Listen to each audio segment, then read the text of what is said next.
নমস্কার বন্ধুরা, মিঠাই ফুড ক্রিয়েশনে সবাইকে স্বাগত। আজ আমি নতুন ধরনের কাতলা মাছের ঝোল তৈরি করব। বাড়ির ছোটোখাটো অনুষ্ঠানে পরিবেশন করে প্রশংসা পাওয়ার মতো একটি রেসিপি আপনাদের সাথে আজ আমি শেয়ার করছি।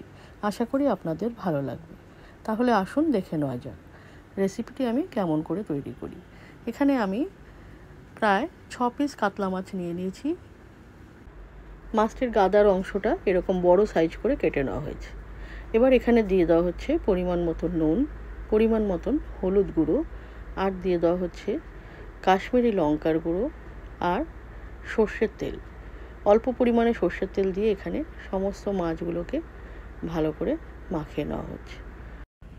এবার একটা স্টিলের কড়াইতে সর্ষের তেল নিয়ে নেওয়া হচ্ছে। সর্ষের তেলটা আপনারা কম বেশি নিজেদের মতন করে নেবেন। এবারে সমস্ত মাছগুলো দিয়ে এপিট ওপিট লাল লাল করে ভেজে মাছগুলোকে একটা প্লেটে তুলে নেওয়া হলো। দেখুন মাছগুলো এরকম ভাজা হয়েছে। এবারে সমস্ত মাছগুলোকেই প্লেটে তুলে দেওয়া হচ্ছে। সমস্ত মাছ এইভাবে ভেজে নেওয়া হয়ে গেছে। সেকেন্ড ব্যাচের মাছগুলোকেও একইভাবে আমি ভেজে নিয়েছি। এবার এখানে ঝোলটা করার জন্য বেশ কিছুটা আলু 4-5টার মতো ডুমো করে লম্বা লম্বা করে কেটে নিয়েছি। এবারে মাছ ভাজা তেলে আলুগুলো সমস্ত ভেজে লাল লাল করে মাছের পাশে তুলে নেওয়া হলো। আলু ও মাছ আমার ভাজা সম্পূর্ণ হয়ে গেছে। এবার এখানে একটা মশলা তৈরি করা হবে। মশলাটার মধ্যে এখানে দিয়ে দেওয়া হচ্ছে বেশ কিছুটা পরিমাণ রসুন, 1 ইঞ্চি পরিমাণ আদা, একটা পেঁয়াজের টুকরো অর্ধেক টমেটো, 1 চামচ ধনে, 1 চামচ জিরে, 1 চামচ গোলমরিচ আর কিছুটা পরিমাণ শুকনো লঙ্কা দিয়ে অল্প জল দিয়ে এখানে একটা মশলা তৈরি করে নেওয়া হচ্ছে। এবারে মাছ ভাজা ও আলু ভাজা তেলে এখানে একটা ফোড়ন দিয়ে দেওয়া হচ্ছে। দারচিনি, এলাচ, লবঙ্গ, জয়িত্রী, তেজপাতা এবং 1 চামচের মতন জিরে, আর দিয়ে দেওয়া হচ্ছে 2টো তেজপাতা। এবারে ফোড়নটা তেলের মধ্যে অল্প ভেজে এখানে তৈরি করে রাখা পেস্টটা এই ফোড়নের মধ্যে আমি ঢেলে দিলাম। সমস্ত মশলাটা দিয়ে এখানে অল্প পরিমাণে মশলা ধোয়া জল দিয়ে আমি এখন মশলাটা একটু কষিয়ে নেব। সমস্ত মশলা একটু 1 মিনিটের মতন কষিয়ে নিয়েছি।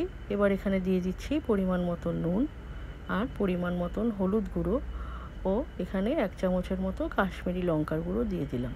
এটা অপশনাল, আপনারা দিলে দিতেও পারেন, আবার না দিলে নাও দিতে পারেন, তবে লঙ্কার গুঁড়োটা দিলে এখানে রঙটা ভালো হবে।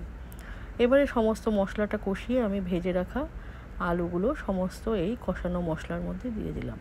এবার একটু নাড়িয়ে চাড়িয়ে ভালো করে মিশিয়ে দিচ্ছি। এরপরে আমি এখানে বেশ কিছুক্ষণ পর দিয়ে দিচ্ছি পরিমাণ মতন ঝোল আন্দাজ করে গরম জল। এখানে আমি গরম জলটা ব্যবহার করেছি, আপনারা এখানে গরম জলই ব্যবহার করবেন, তাহলে ঝোলটা ভালো হবে। এবার একটু ঢাকনা চাপা দিয়ে দেওয়া হচ্ছে। ঢাকনা চাপা দিয়ে বেশ কিছুক্ষণ পর আলুটা যখন সিদ্ধ হয়ে গেছে ঢাকনাটা তুলে দেখলাম, তখন আমি এখানে ভেজে রাখা মাছগুলো সম্পূর্ণ ঝোলের মধ্যে দিয়ে দিলাম।